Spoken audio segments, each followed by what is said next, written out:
Hey everybody, and welcome to this week's edition of This Woman Can. I am your host, women's leadership development expert, Janice Sutherland. Now, for this episode, I am in conversation with Adana Austin, a business coach and marketing consultant from Trinidad and Tobago, and the owner and founder of Marketing Dynamics Business Solutions. She works with entrepreneurs to develop a winning mindset. You know, I'm all about mindsets here, to run their business, develop smart goals, identify their ideal clients, and develop strategies to generate revenue to grow their business. Maybe I need to talk to her a little bit more. She's also an avid writer and blogger who has a weekly blog that shares valuable information about business for entrepreneurs. So Adana, welcome to This Woman Can. Thank you for having me. It's my pleasure. You're welcome. You're welcome. And you know, as ever, you've listened to the show, the first question I always ask every woman who gets into my hot seat is, tell us about your journey and how you got to where you are today. Okay, so I actually come from a long line of entrepreneurs. Okay. I have a lot of members of my family who are entrepreneurs. So being an entrepreneur was it was a no-brainer. Right. The question was just when, because I've always worked for other people and work in corporate jobs and stuff. So it really just was a matter of when. My business was officially registered in 2011. Right. But I did not go full time until the beginning of 2016. And I was literally forced into going full time, right. Because I was having like anxieties and panic attack. I was having a lot of mental challenges at the time and physical challenges as well. And I think that I just said to myself, I need to take better care of myself. And instead of juggling many things, let me just focus on the thing that I love the most, which is helping entrepreneurs and serving entrepreneurs. Yeah. So I made that decision to leave my good corporate job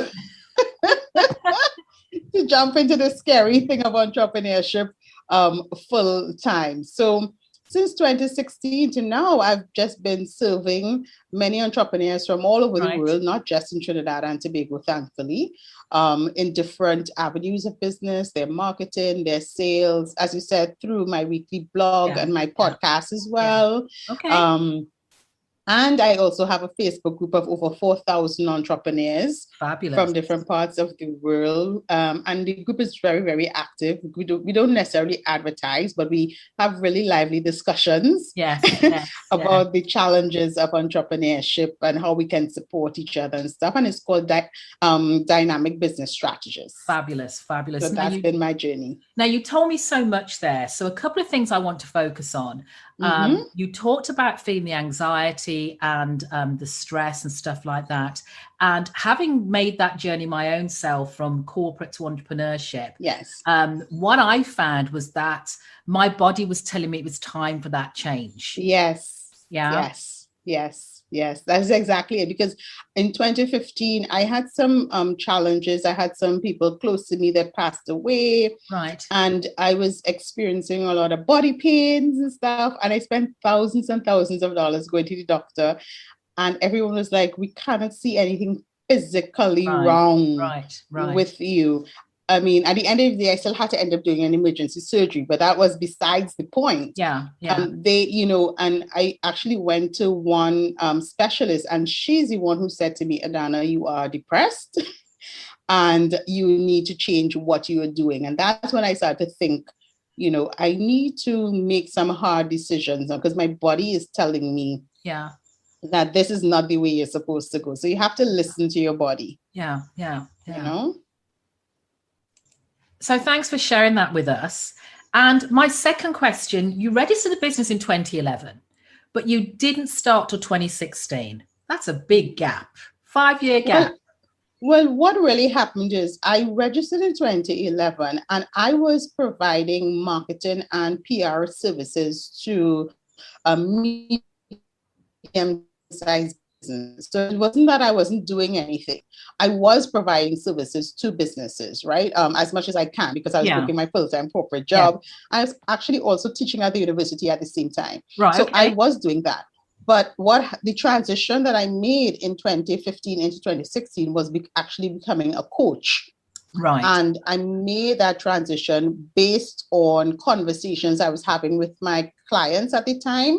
I recognized that they needed a different type of support. Some of them wanted a different type of support, and I didn't know what that was. Okay. And I did research, and that's how I came across coaching in 2015. Right. And I went and I studied and I got myself a coach as well to see what the experience was going to be like.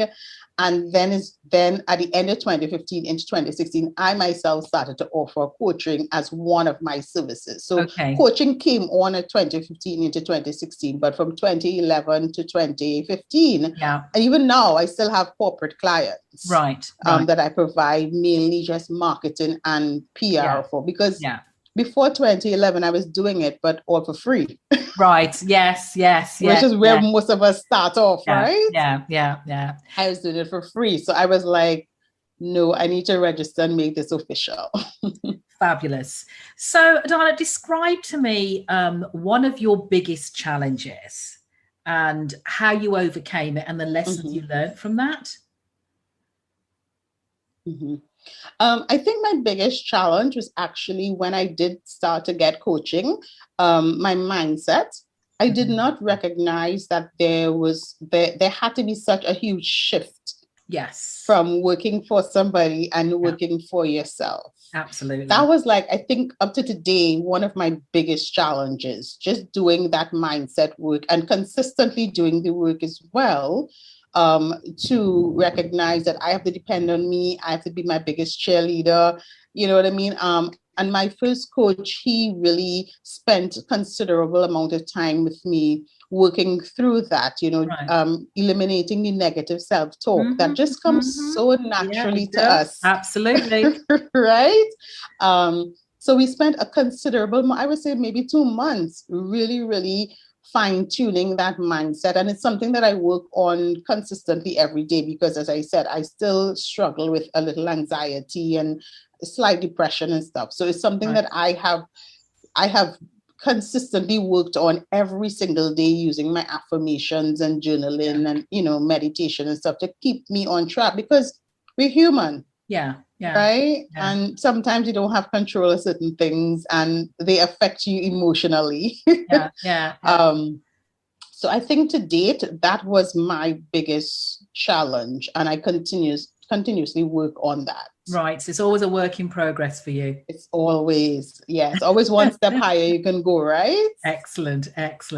So I'm a big believer that you don't succeed without failure.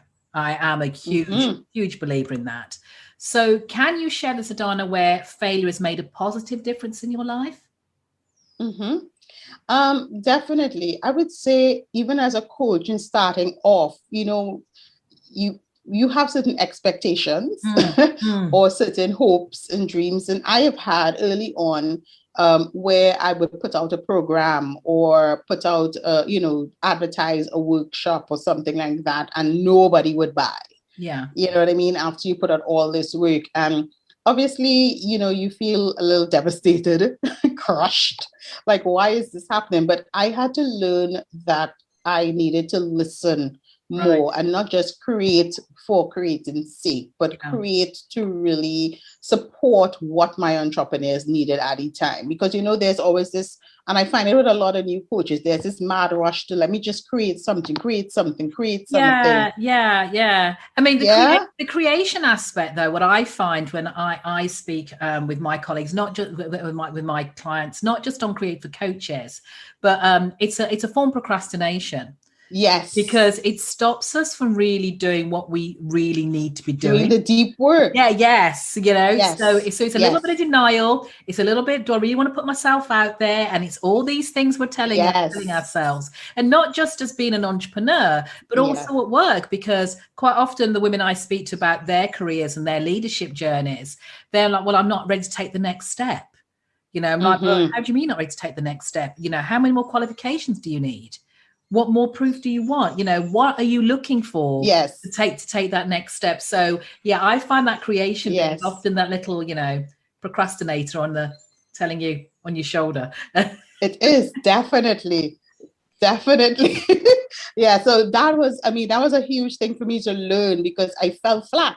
Yeah. And I had to not just fell flat, but I had to make the conscious decision to continue going, right. And not let that derail me from being a good coach. Yeah. So it taught me that I needed to stop sometimes and listen.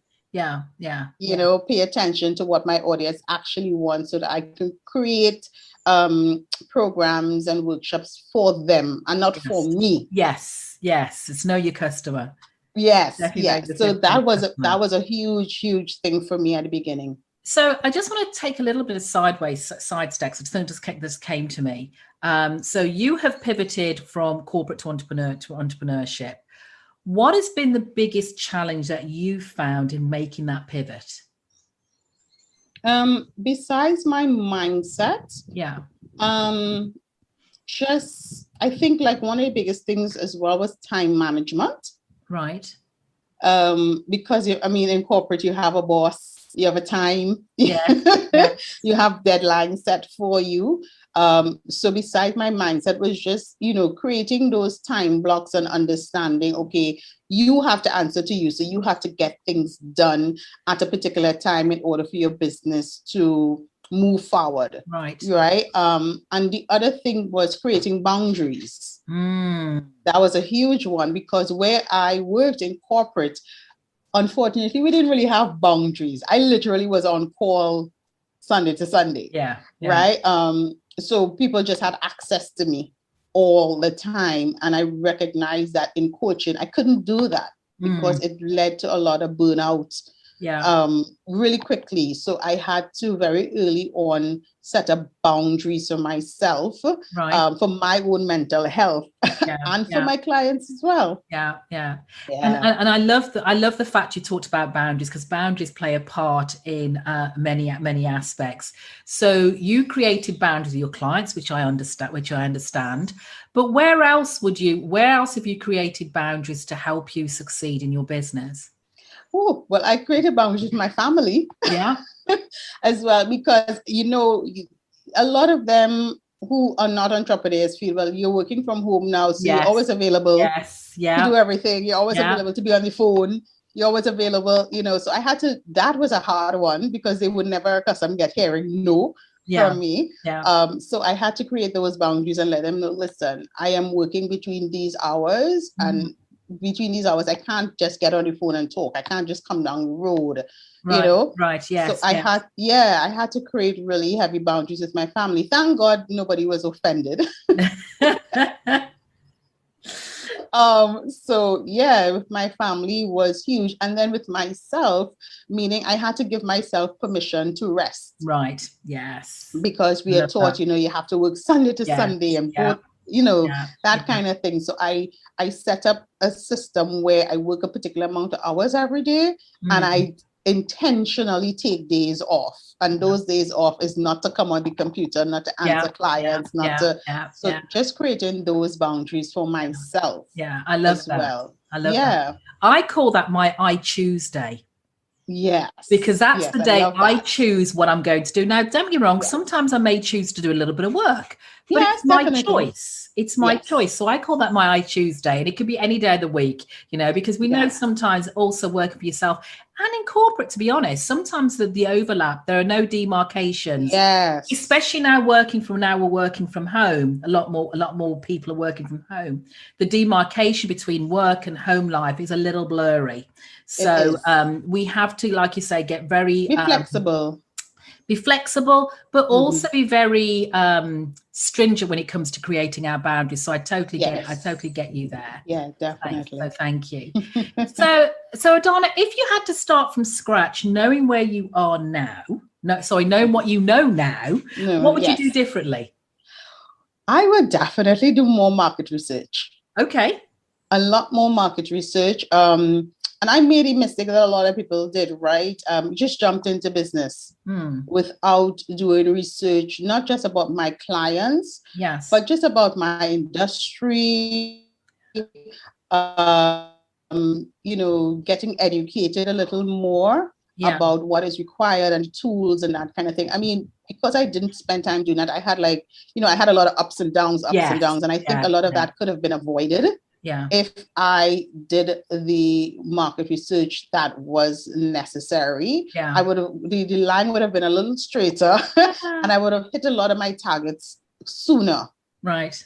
Right. If I had done that research. So that's something I literally pound into my client's head as well. Let's do the research, because we don't want to waste time and money and resources jumping into stuff, and then it's not going to, it's not going to pan out. So that market research, I really, really wish I did a lot more.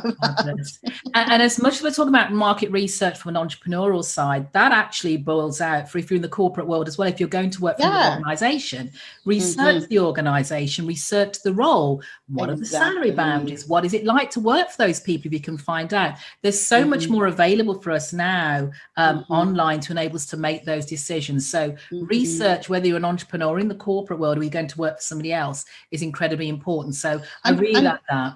Yeah, and the other thing is that I wish that I learned to say no much faster. Again, because you want every job, you want to serve everybody, and everybody's not your ideal client. Yes. Everybody does not need to be around you. Everybody just needs to have access to you. Yeah. But I think when you now start off, that anxiety of, oh gosh, I can't tell somebody no. Yes. Now I have no problem saying no. Yeah. But at the beginning, I know that was something that I struggled with. Yes. And I wish I learned that much sooner as well. Right, it would have saved me a lot of headache. Yeah, because as they say, not all money is good money. Exactly. It is one thing. And I know some of our listeners listen to this say, okay, she says, no, I really struggle with that. What's one tip you could share to get women comfortable saying no? Well, what I do if somebody comes to me or an opportunity comes to me, I really spend time. Well, I don't respond immediately. That's the first thing. I spend time really looking at it and asking myself, what am I getting out of this? How is this going to? How is this making me feel? Yeah. I listen to my gut. Yeah. A lot now, right? Before, if my gut was telling me something, I would just brush it off. I'd be like, no, you're just anxious. Go ahead. But I listen to my gut, but I don't say no immediately. I spend time. I even do research about the person, the business, that kind of thing, and see if it's in alignment with my own goals and my own vision first. Yeah. For me to then say yes or no to an opportunity, because I've said no to a lot of opportunities because they were not in alignment with what I wanted and the vision that I had for myself, not just in the business, but for my life. Yeah. Yeah. So spend a little quiet time doing the research and follow your gut, because your gut never drives you wrong. Yeah. I hear that. So we're talking here and you're coming across as very confident. But I know deep down, and it happens to us all, we all have little confidence wobbles, little confidence issues. So when they hit you and you have that little confidence self-doubt, how do you navigate that and get out of that vicious circle that can sometimes happen? Oh, yeah, you're right. We all experience that. And I experience at least once a week. I would not lie. I spend a lot of times doing affirmations. Right. I am a big affirmation girl, and I'm a big journaling girl. And, I always stop and question myself, why am I feeling this way? Where is it actually coming from? Because it's coming from somewhere. Like, what has triggered this feeling? Is it something that's happened in the past, something that somebody has said to me? So I'm a very big, a deep thinker like that. But my affirmations, they have moved me forward, moved some mountains for me. Excellent. Yeah, my affirmations are the key. What's your favorite affirmation? My favorite affirmation is that I am the best business coach and mentor, and every day I put my best foot forward to support my clients. Fabulous. And I believe it too. So, so Donna, you had your goals, you set out your store, you knew what you were going for. But what do you think holds some women back from going for their own goals? Say that again, sorry. So what do you think holds women back from going for their goals? I think a lot of times it's based on fear, based on what they may have been taught. Because I find a lot of times we carry a lot of our childhood trauma into our adulthood and how we approach business. So we're afraid to ask for help. We feel that we have to be superwoman. We have to be and do everything. We can't ask for help. We can't get a team, and a lot of that is based on fear. A lot of that is based on our own self-doubt. And as I said with my coach, a lot of it is based on the negative self-talk that we have that is so natural to us, right? Unfortunately, but it's the reality. And I think that's why a lot of people are afraid of setting out really big goals and getting to work to get it done. It's really a lot of fear. We're battling a lot of fear. So you in the bio you talked about helping clients set SMART goals. Now I know what SMART goals are, but if you were to talk to a woman who's considering making some sort of transition or a pivot, what would be the goals? How would you give a SMART goal? Define that as a SMART goal for somebody. Well, I usually tell my clients, let's start off with a 12-month goal, and then we break them down into 90-day goals. Right. I like 90-day goals because they're 3 months, 12 weeks, and they you can actually visualize what 3 months is going to be like, right? And the thing I tell my clients is let's start from the end and move backwards. Right. So my biggest question is what has to happen at the end of 90 days? Yes. If you can clearly explain that to me, then let's start to figure out, okay, what do I need to do to get me to that point? And our goals, as you said, are supposed to be SMART. So I really ask them to be as specific as possible. So be specific as to how much money you want to make. Yes. Like per week, per day, right? Be specific about how many people you actually want to serve. Even as you come up with your strategy, be specific as to how many videos are you going to do? How many emails are you going to send? How many blogs are you going to write?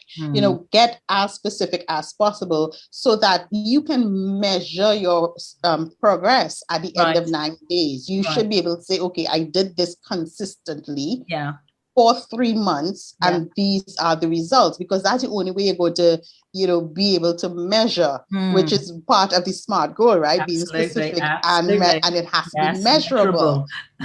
Right? But in order for it to be measurable, you have to get really, really specific. So as I said, we start off with our 12 months and then we break them down into 90 days.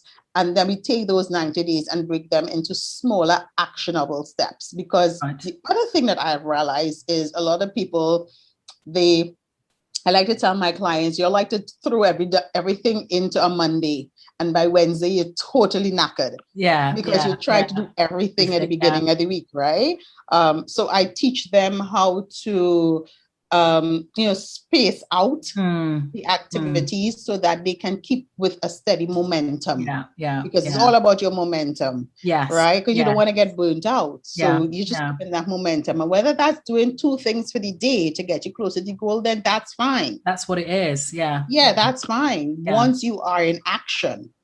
Right? And you're consistently in action. That is the most important thing. So I work through that process with a lot of them. And it's hard for many. It's so hard. It's so hard for many of them to actually get into action. I usually find it takes them at least a month or 6 weeks to get the hang of it, because they have to release a lot of the old habits that they were doing before. No, it's true. It's true. Very true. Very true. Very true. So Adana, I'm going to ask you a question. Tell me. What advice would you give to your teenage self? Oh my gosh. What advice would I give to my teenage self? I would tell my teenage self, I would tell my teenage self to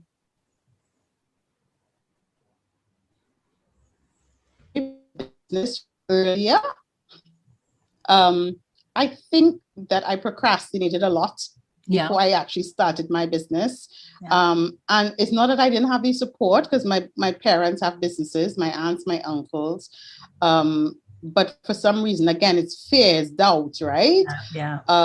I would say to myself, go for it earlier. Okay. Right. Okay. I mean, because right now we have 3 businesses. I run 3 businesses, and I really wish that I went into at least 2 of them earlier. Right. Yes. Yeah. Okay, thank you. And if you could choose your own mentor, who would it be and why? Wow, that's a good one. I always ask the good questions. Wow, a mentor. I would actually like to be mentored by Lisa Nichols. Okay. Yeah, I love Lisa. I think her method is in perfect alignment to me and my energy. And, so I take every opportunity to listen to her, to do everything that she does. I think that she speaks directly to me as a Black woman as well. I think she understands what that struggle is like. Yeah. So she speaks directly to that intention. I think Lisa is the bee's knees, man. It's the first time we've had Lisa Nichols. So I like that. Yeah. I can see why. Definitely see why. Yeah. So Adana, what are the 3 things you've learned about yourself during your career? Well, what I've learned is that I've learned that I need to be gentler with myself. Okay. And I think this comes out of our schooling in the Caribbean. There's a lot of pressure with school, right? It's very competitive. Yeah. So I had to learn to be a lot gentler with myself and not beat myself up if things don't go according to plan. Yeah. I also learned that I don't have control over everything. Yes. And it's okay not to have control. That was a huge lesson for me. Like, let it go. And the third thing that I learned, which was huge, was I can't do this on my own. Yeah. I need a team. Yeah. I need a support system. If I want to live the life that I want, I definitely need a team. So I have a huge team now. Right. But that was a lesson that I had to learn, because I was trying to do everything. And every month I will be burnt out. Every month I will crash. It didn't make sense to do that if I wanted a sustainable business, or even to just have the life that I want. True. So I needed to let go of some of my, need to be in control. Yeah. And build a team who could support me and let them just focus on their zone of genius, so that I could focus on my zone of genius. Fabulous. And I love that, because the one thing I always tell tell clients or tell women, control the controllables. That's all you can control. They just accept there are things that you will not be able to control, because you're going to spend an awful lot of energy trying. And when it doesn't come off, you're going to get disappointed. It just has that vicious circle. And the other thing I liked you said about having your team, because it goes back to this superwoman syndrome and the challenge that women have with those 3 little letters, ASK, asking for help. Yeah. It's not a sign of weakness. It is definitely not. The fact that you need help and you're strong enough to ask for that help, that's how you get better. Exactly.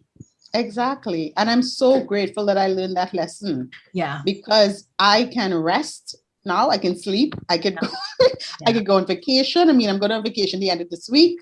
Right. I can take time off. I just believe now in having a team. Yeah. So that, and having a team helps the business grow a lot faster. Right. As well, help me reach my goals faster. Yeah. Because they have their zone of genius. Once I do what they have to do, I'm like, whoa, okay, that happened quickly. Yeah. Something that would have taken me a month to complete, we complete in a week. Yeah. So I'm like, okay, that's great. Let's move on. It's very, very true. Very, very true. Yeah. So we're coming down to our last couple of questions. No where would we typically find you on a Saturday morning at 10 a.m.? In my bed reading a book. As I said, Fridays and Saturdays are usually my choice days, right? I choose days. Friday is not a full working day. Friday is where I may do some administrative stuff. And I tend to focus on my other businesses because my mom and I run a flower shop. Right. Okay. And then our other business that we started just September is a car wash. Okay. So our busy days are like Friday, Saturday, Sunday. So my brother and my brother usually takes over that weekend rush. But Saturday morning at 10, I am reading a book because I'm always reading a book. With a cup of tea and just relaxing. Saturday is my full relaxation day because I start my week on a Sunday. Yes. Yeah. Why a Sunday? Because I like to be prepared for the week because during the week I have clients on calls and that kind of thing. So Sunday, I spend time connecting with my VAs, giving them all our emails, our blogs, our whatever needs to be done so that Monday to Thursday, I can focus on the actual coaching. And the back end of the business is happening. So I could be coaching and you're still getting your emails and your blogs and your videos and, all those other things. I don't have time during the week to do that. Lovely. And my last question, Adana, what does success feel like to you? Success feels like peace. Okay. Peace of mind, right? It looks like me being able to build a team who can sustain my business and help as many clients as possible. My goal has always been to help at least 5,000 clients a month. Wow. Okay. In different ways. 5,000? 5,000, yes. Okay. In different ways. Yeah. Whether it's coaching, digital products, workshops, whatever. But that's been my goal. Yeah. And as well as to spend as much time with my family as possible. Right. That's it. That's what success is like for me. To be able to run a successful business, but still be so present for my family. Nice. Because as I said, I come from a huge family. I have 200 cousins, right? And hang on. Whoa. What, first and second or first? We're diverting here. First and second. Second and maybe some third. Yeah. I have a lot of cousins. Because my parents about it, but my parents both come from really huge families. Yeah. Right. So my mom has like older brothers and sisters, and then she has younger brothers and sisters. Right. And they have like 6 children and 8 children. And So I come from a huge family. And and my joy is just spending time with them. We have so much fun together. Yeah. And I always used to tell people growing up, I didn't have like best friends and stuff. I had my cousins. Family. Yeah. Right. And it brings me a lot of joy to just be able on a weekend for us to barbecue, for us to go to the beach together, for us to just spend quality time. So success to me is being able to do that regularly and be present while I'm doing it. That's the important thing. Be present. Yeah. Because you can get tied up in your phones and stuff. Yes. Yeah. You can be there in body, but not actually there in mind. Yeah. So I want to make sure that I'm present while I'm spending time with them. Excellent. So Adana, thank you so much for that, because that was my last official question. But if people would like to know more about what you do or get in touch with you, how can they do that? A few ways. My Facebook page, as I said, my Facebook page is called Marketing Dynamics Business Solutions. I also have, as I said, my Facebook group of 4,000 entrepreneurs is called Dynamic Business Strategists. And I'm in there every day, every day, just sharing and engaging with people. So you'll definitely find me in there.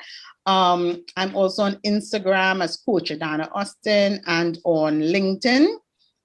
So you mainly find me Facebook, Instagram, and LinkedIn. And just check my website, which is mkgdynamics.com, where we release a new podcast every week as well as a new blog every week. So, it's just different ways for us to stay connected and continue to support entrepreneurs on their journey. Excellent. Thank you so much for that, Adana. I'll make sure I put all the links in the show notes. Not a problem. And all that remains to say is thank you so much for joining me this week. It's an absolute delight to have the conversation with you. It's my pleasure. Thank you. Well, I hope you enjoyed that conversation with the wonderful Adana Austin. And don't forget, you can stay connected with me and all the wonderful women I work with and learn more about how you can drive your midlife career transition by heading over to janicesutherland.com. Sign up to join my weekly newsletter so you can be part of the conversation, attend the masterclasses, and learn more about how to advance your career going forward.